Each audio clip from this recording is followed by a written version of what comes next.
হযরত আবু সাঈদ খুদরি রাদিয়াল্লাহু তাআলা আনহু হাদিসে পাক বর্ণনা করেছেন, নূর নবী সাল্লাল্লাহু আলাইহি সাল্লাম বলেছেন, লা সুরাতিকুন নার আরবাআতা জুদুরিন, জাহান্নাম হচ্ছে চারদিকে দেওয়াল পরিবেষ্টিত এলাকা, চারদিকে দেওয়াল দেওয়া আছে।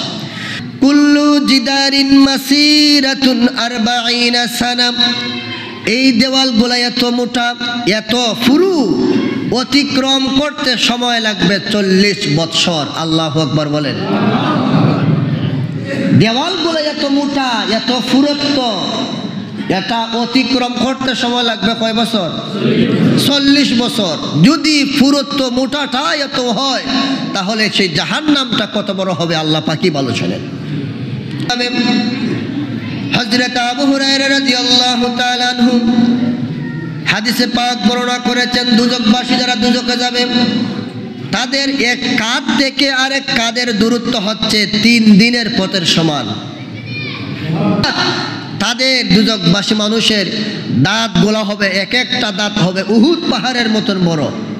এমনকি আল্লাহ নবীজি বলেছেন, সেই শরীরের চামড়া এত পুর হবে, মোটা হবে, 3 দিনের রাস্তার সমান হবে।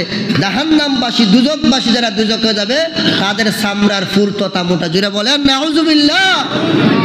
অপর একটা হাদিসের মধ্যে আহমদ এবং তিরমিজির বর্ণনা এমনটা পাওয়া যায়, যারা দুজকে যাবে, দুজকবাসী মানুষের জিহ্বা এত লম্বা হবে, 6 মাইল পরিমাণ লম্বা হবে দুজকবাসী মানুষের জিহ্বা।